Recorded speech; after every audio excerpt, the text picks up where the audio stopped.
De nombreux personnages de la comédie humaine finissent prématurément, épuisés par leur passion. Le père Goriot se sacrifie pour ses filles. Henriette, dans Le Lys dans la vallée, meurt, délaissée par Félix, séduit par Lady Dudley. Louise de Chaulieu, dans Les Mémoires de deux jeunes mariés, meurt d'avoir suivi ses passions. Dans La peau de chagrin, Raphaël de Valentin rejoint la galerie de ces personnages qui épuisent leur énergie vitale, ne trouvant pas de réelle place dans une société écrasante. On peut alors se demander si l'alternative énoncée par le vieil antiquaire et résumée par Émile est absolument inévitable. Tuer les sentiments pour vivre vieux ou mourir jeune en acceptant le martyre des passions, voilà notre arrêt. Les personnages de La peau de chagrin sont-ils fatalement condamnés à l'épuisement de leur énergie vitale ? D'abord, il semblerait en effet que la plupart des personnages du roman La peau de chagrin soient pris dans une logique d'épuisement de leur énergie vitale, marquée par les affres des passions. Et pourtant, certains personnages proposent d'autres solutions, qui promettent une certaine réussite, mais dont la réalisation est pourtant incertaine. Finalement, si l'alternative est effectivement réductrice, elle semble bel et bien imposée par des mécanismes historiques et sociaux que Balzac s'attache à décrire en profondeur.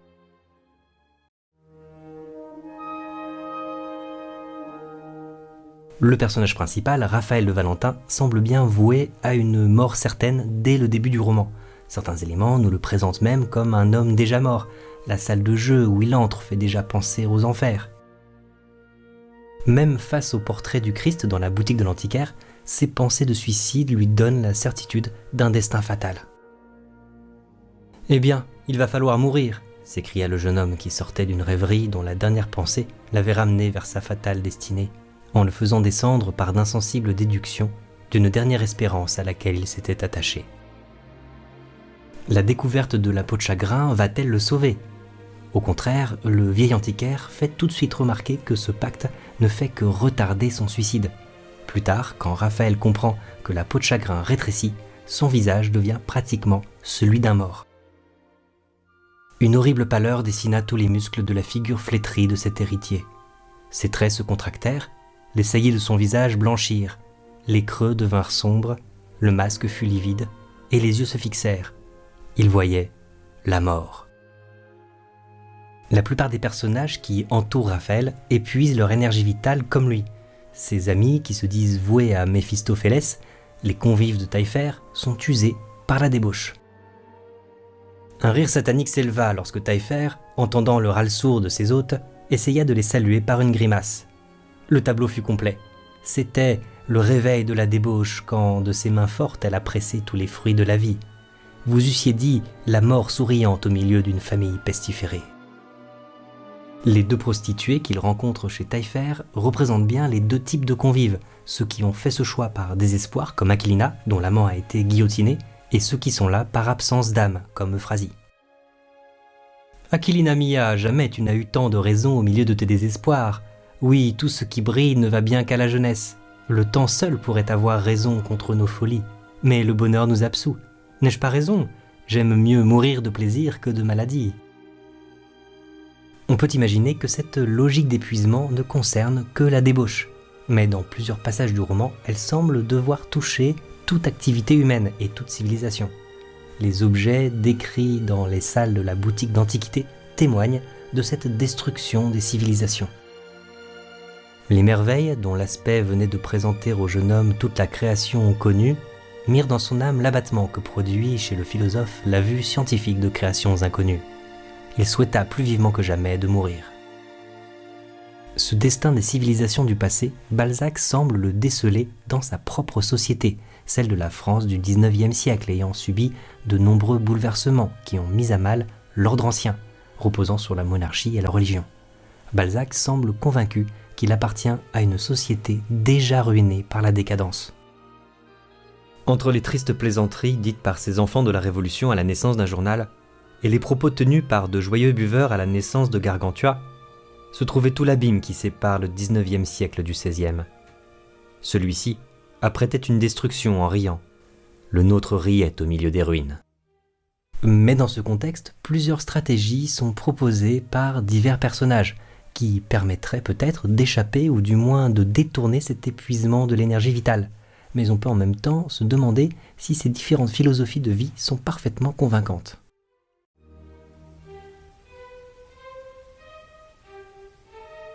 Le personnage de Fedora se distingue bien des autres femmes du roman. Contrairement à Aquilina et Euphrasie, qui se contentent de tout dépenser sans songer au lendemain, Fedora explique à Raphaël qu'elle ne craint pas l'avenir ni la vieillesse. « J'aurai toujours de la fortune. Eh bien, avec de l'or, nous pouvons toujours créer autour de nous les sentiments qui sont nécessaires à notre bien-être. » Je sortis, foudroyé par la logique de ce luxe, de cette femme, de ce monde dont j'étais si sottement idolâtre. La philosophie de vie de Rastignac va encore plus loin que la logique cynique de Fedora, puisqu'il détourne ce système même de crédit à son profit. À ses yeux, toute dépense est un investissement. La dissipation, mon cher, est un système politique. La vie d'un homme occupé à manger sa fortune devient souvent une spéculation. Il place ses capitaux en amis, en plaisirs, en protecteurs, en connaissances. Connaissant les ressorts du monde, il les manœuvre à son profit. Ce système est-il logique ou ne suis-je qu'un fou ? N'est-ce pas là la moralité de la comédie qui se joue tous les jours dans le monde ? Mais ces deux systèmes de Fedora et de Rastignac restent une manière d'utiliser ou de détourner la dissipation. Rien ne garantit que cela fonctionnera et qu'ils ne finiront pas un jour sur la paille. Le vieil antiquaire de son côté décrit longuement une philosophie qui semble échapper complètement à cette logique de dissipation de l'énergie vitale. Il est d'ailleurs une preuve vivante de longévité. Le désir ou le vouloir est mort en moi, tué par la pensée. Le mouvement ou le pouvoir s'est résolu par le jeu naturel de mes organes. En deux mots, j'ai placé ma vie non dans le cœur qui se brise ou dans les sens qui s'émoussent, mais dans le cerveau qui ne s'use pas et qui survit à tout. Rien d'excessif n'a froissé ni mon âme ni mon corps. Mais on peut voir tout de suite plusieurs limites à cette philosophie de vie. D'abord, elle produit une alternative qui peut-être n'est déjà qu'un piège, vivre de façon intense ou s'interdire de vivre. Le vieillard semble avoir beaucoup vécu, mais il est seul et ne profite de ses richesses qu'en avare, reclus dans la pénombre. Ensuite, il ne faut pas oublier que le vieillard est aussi un peu Méphistophélès. Son discours est séducteur, mais aussi trompeur. Raphaël le fait bien remarquer, le savoir n'apporte pas les richesses.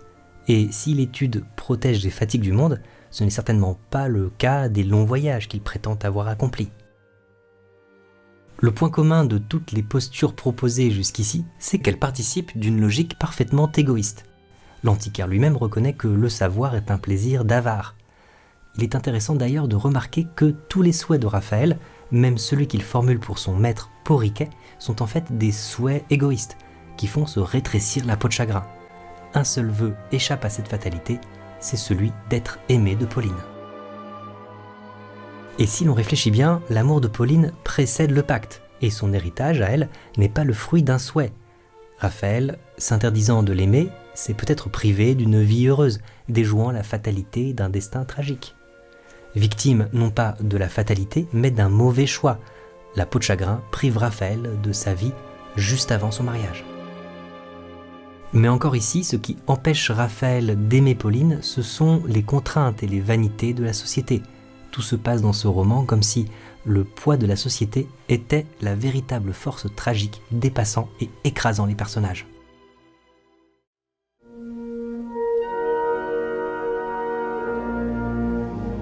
Le premier personnage rattrapé par la société, c'est bien le vieil antiquaire lui-même, alors qu'on le pensait incorruptible, parfaitement sûr d'une philosophie longuement éprouvée, voilà qu'on le retrouve au milieu du roman, au bras de la danseuse Euphrasie. « Eh bien, monsieur » s'écria Valentin en arrêtant le marchand et lançant une œillade à Euphrasie. « Ne vous souvenez-vous plus des sévères maximes de votre philosophie ?»« Ah » répondit le marchand d'une voix déjà cassée. « Je suis maintenant heureux comme un jeune homme. J'avais pris l'existence au rebours. Il y a toute une vie dans une heure d'amour. » Bien sûr, il s'agit là d'un effet magique de la peau de chagrin, mais justement, celle-ci n'est-elle pas une métaphore des tentations de la société ? Le mot « amour » employé par le vieillard interroge donc aussi.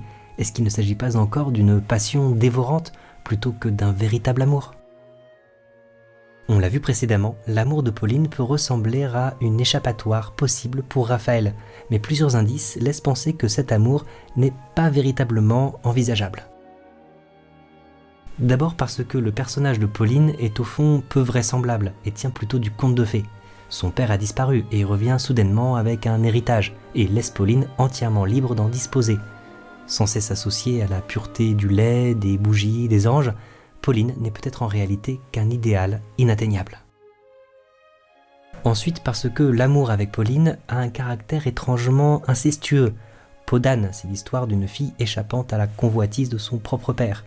Galatée est une statue aimée par son propre créateur, le sculpteur Pygmalion. Pauline n'est peut-être alors qu'une vision d'artiste insaisissable. L'épilogue va dans ce sens. Une vapeur vous enivre, une musique enchanteresse vous charme, vous tressaillez de tous vos nerfs, vous êtes tout désir, tout souffrance. Ô bonheur sans nom, vous avez touché les lèvres de cette femme, mais tout à coup, une atroce douleur vous réveille. Ah ah, votre tête a porté sur l'angle de votre lit, vous en avez embrassé l'acajou brun, les dorures froides, quelques bronzes, un amour en cuivre. Si l'amour de Pauline n'était finalement pas une véritable option, la fatalité reprend toute son importance. On peut alors se demander, Raphaël est-il un héros tragique, un héros romantique ou un héros réaliste ?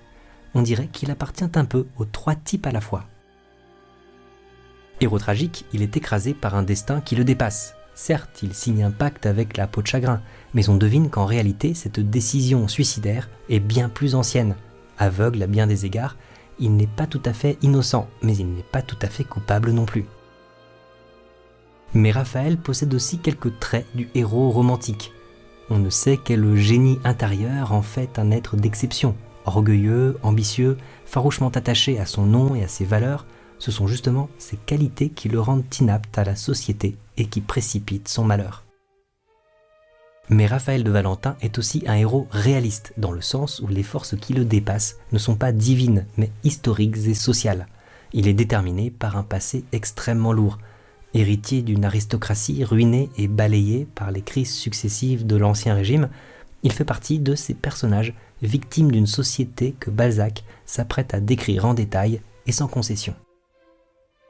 Tels sont, mon cher Émile, les événements qui maîtrisèrent ma destinée, modifièrent mon âme et me placèrent jeune encore dans la plus fausse de toutes les situations sociales.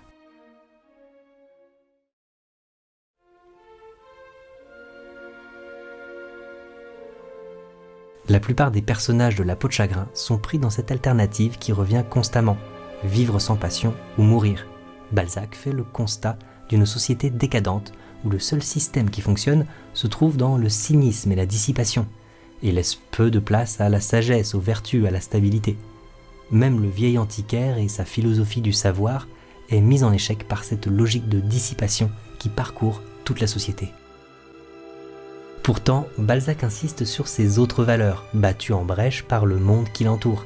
Les vertus, représentées par le tableau de Raphaël, la douceur et l'amour qui se manifestent dans le dévouement de Pauline, la comment oser qui donne une couleur aux sentiments, sont bien présentes dans l'œuvre de Balzac, souvent en creux, cachées sous de profondes strates géologiques. Si le grand écrivain nous invite à perdre nos illusions, il ne nous incite pas pour autant à renoncer aux plus belles émotions humaines que même l'art tente de saisir, peut-être en vain. Comment oser décrire ces teintes transitoires du sentiment, ces riens qui ont tant de prix, ces mots dont l'accent épuise les trésors du langage, ces regards plus féconds que les plus riches poèmes. Dans chacune des scènes mystiques par lesquelles nous nous éprenons insensiblement d'une femme, s'ouvre un abîme à engloutir toutes les poésies humaines.